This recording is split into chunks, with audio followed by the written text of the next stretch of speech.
April 4, 2019, 3:47 p.m. Jeff Bezos signs a piece of paper with one signature. $36 billion disappears from his net worth. $36 billion. To put that in perspective, that's more than the GDP of Bolivia, of Iceland, of Jamaica.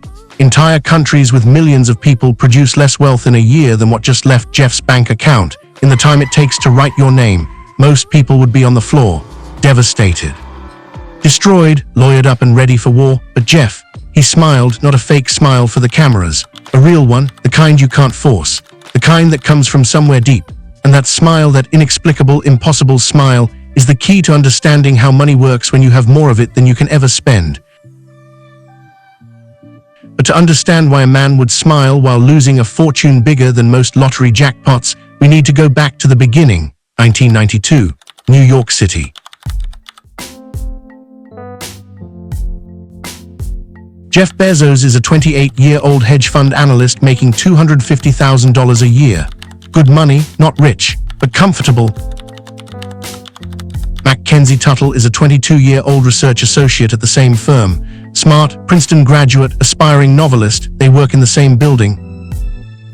He interviews her. 3 months later they're engaged. 3 months after that married. People thought it was fast, reckless even, but here's what nobody knew, they made a pact.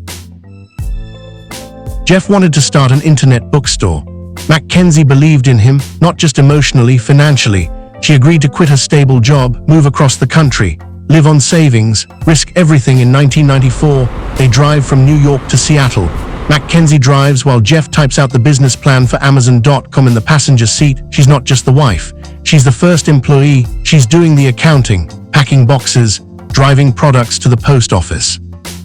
Working 14-hour days in a garage that gets so cold they wear jackets indoors. When Amazon needed capital, MacKenzie's parents invested $300,000. Her family's money, her belief. This isn't a woman who showed up after the money. This is a woman who helped create the money. For 25 years, they built an empire together. And then, in January 2019, everything shattered. January 9th, 2019. The world wakes up to a tweet.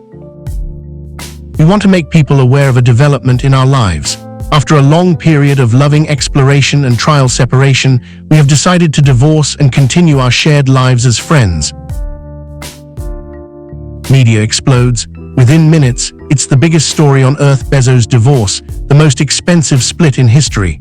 Amazon stock tumbles on divorce news. Who is MacKenzie Bezos and how much will she get? Amazon stock drops 3% in hours. That's $12 billion in market value gone. Investors are panicking, because here's what nobody outside the ultra-wealthy understands. When you're worth $137 billion, most of that wealth isn't cash sitting in a bank account, it's stock. Specifically, 16% of Amazon. And in a divorce, that stock is community property. They live in Washington state, a community property state. That means anything acquired during the marriage is split 50-50. Legally, MacKenzie is entitled to half of Jeff's Amazon shares. Half of 16% is 8%. 8% of Amazon in 2019 is worth $68.5 billion. $68 billion. That would make her the richest woman in the world overnight. Not through inheritance, through divorce. But then something unexpected happens. 4 months later, the settlement is announced. MacKenzie doesn't take half. She takes 4% of Amazon. 25% of their shared stock, only $36 billion. The public is confused. Financial analysts are baffled. Why would she leave $32 billion on the table? And more importantly, why is Jeff Bezos smiling? The answer reveals the most brilliant financial strategy you've never heard of. Here's the truth nobody talks about.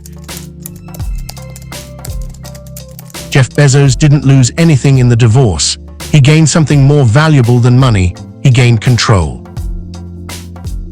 Let me explain how this works, because this is the secret that separates the rich from the ultra-wealthy. When you own stock in a company, you're not just owning money, you're owning voting power, control, influence over every major decision. Before the divorce, Jeff owned 16% of Amazon. After the divorce, he owns 12%. You'd think losing 4% would weaken him, but here's the twist. That 4% isn't gone, it's just in different hands, MacKenzie's hands. And in the settlement, She agreed to give Jeff full voting control over her shares. She owns 4% of Amazon, worth $36 billion, but she can't vote with it. Jeff can, so Jeff still controls 16% of Amazon's voting power.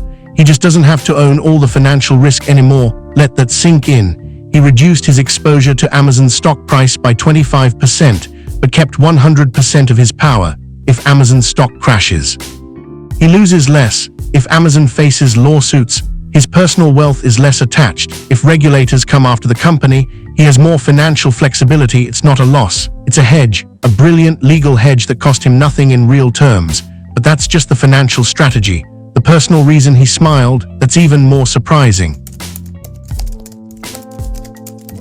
In 2018, the year before the divorce, Jeff Bezos was the richest person on Earth, worth $160 billion. But he was also trapped. His life wasn't his own. Every minute was scheduled, every decision scrutinized, every relationship analyzed for ulterior motives. He couldn't go to a restaurant without headlines, couldn't take a vacation without shareholder concerns, couldn't have a private life, and his marriage, it was collapsing under the weight of his empire.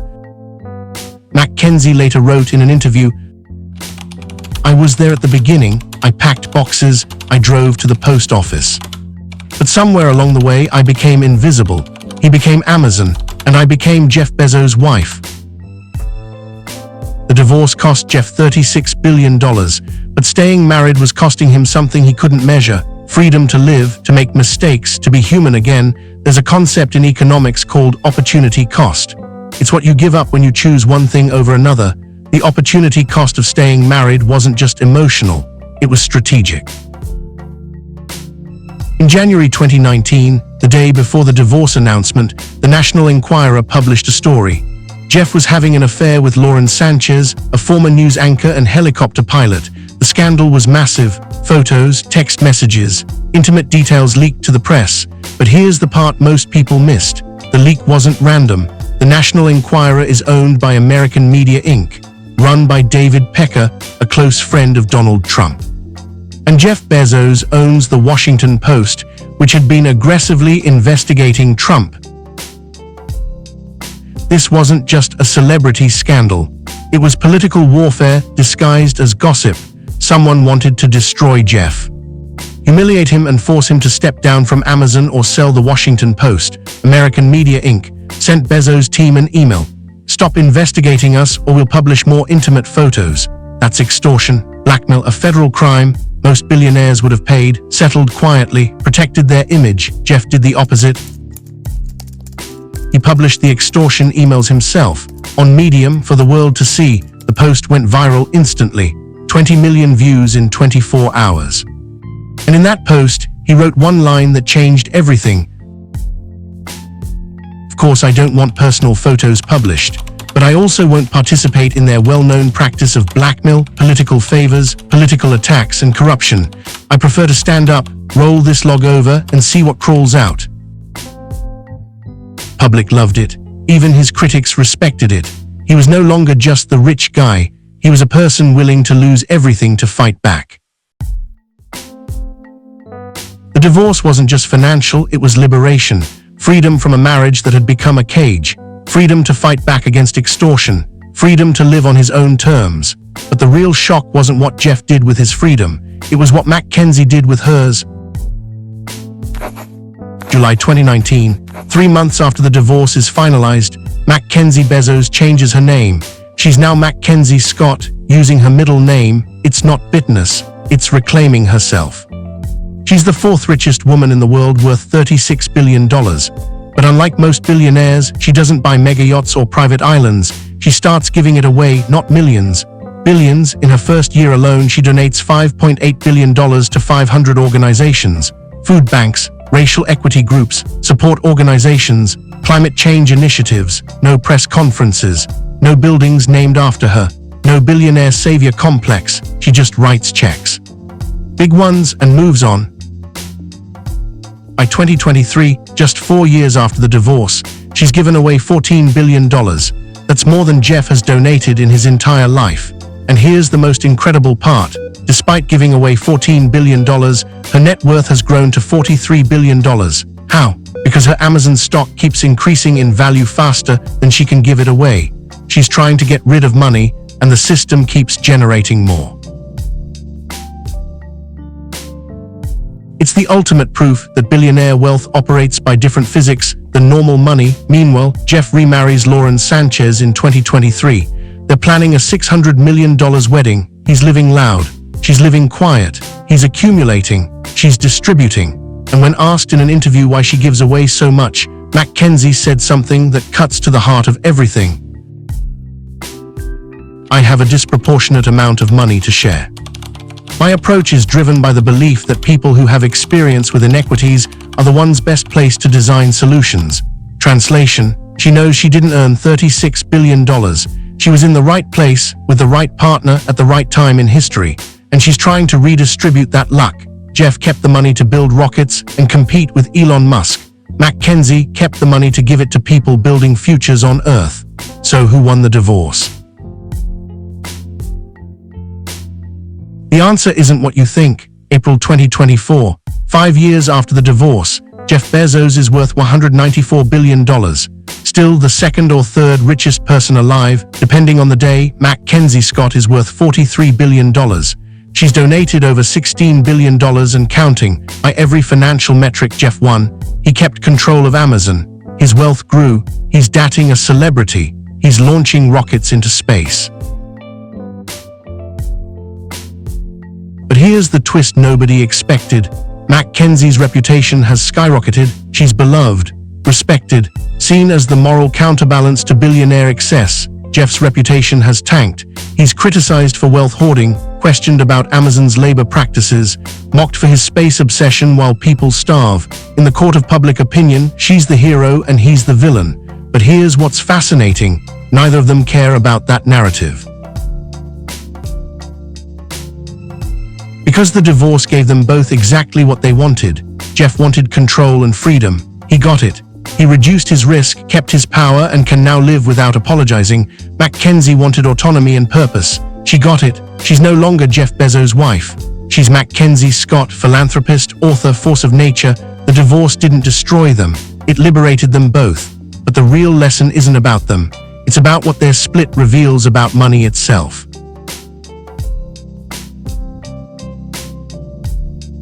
Here's what the Bezos divorce teaches us about how money works at the highest levels. Lesson 1. Net worth is not real money. When headlines say, Jeff Bezos is worth $194 billion, that's not cash. It's theoretical.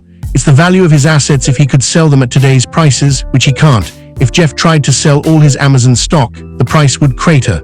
Supply and demand. Flood the market with shares, the price collapses. His wealth only exists because he doesn't touch it. Lesson 2. Control is worth more than cash. Jeff gave up $36 billion but kept control of those shares. Why? Because with control, he can make Amazon more valuable. Grow the pie instead of fighting over slices. A CEO with 16% voting power can steer a $1 trillion company. That's worth more than cash sitting in a bank. Lesson 3. Wealth protects itself. The ultra-wealthy don't lose money in divorces the way normal people do. They have armies of lawyers structuring deals that protect both parties' wealth while minimizing taxes and maintaining control. MacKenzie got $36 billion, but both of them avoided billions in capital gains taxes by structuring the transfer correctly. The system is designed to protect wealth at this level, not from each other, from everyone else. Lesson 4. At a certain point, money stops mattering. Once you have $1 billion, adding another billion doesn't change your life. You already have everything money can buy. Jeff's life didn't meaningfully change losing $36 billion. He still has a private jet, mansions, rockets, influence and power. The only thing that changed, he got his freedom back. Lesson 5. Legacy beats wealth. MacKenzie understood something Jeff is still learning. At that level of wealth, the scoreboard isn't bank account size, it's legacy. She'll be remembered for helping millions. He'll be remembered for, what? Being rich. Building rockets. History doesn't remember the richest, it remembers the most generous. So why did Jeff Bezos smile when he signed away $36 billion? Because he understood something most people never learn: money isn't the goal, it's the tool. He used $36 billion to buy freedom. That's the best investment he ever made. And MacKenzie. She used $36 billion to buy purpose. That's an even better return. The most expensive divorce in history wasn't a tragedy. It was a transaction, a trade. Mutual recognition that the marriage was costing them something more valuable than money: their sanity, their autonomy, their chance to live the final chapters of their lives on their own terms. Because here's the final truth that every billionaire eventually learns, and most of us never do: you can't take the money with you, but you can take your choices. Jeff chose control and adventure. MacKenzie chose impact and legacy. Neither is wrong, both are free, and that freedom, that cost $36 billion. But it was worth every penny, because the richest people aren't the ones with the most money. They're the ones who know what to trade it for. If this story changed how you think about wealth, divorce, or what really matters, hit that like button, drop a comment. Would you give up $36 billion for freedom? Or would you stay for the money and subscribe to Gilded Truth? Because next week we're breaking down something even more shocking: how Donald Trump made billions from buildings he doesn't own. The strategy will blow your mind. Thanks for watching. Remember, the truth is always under the gold.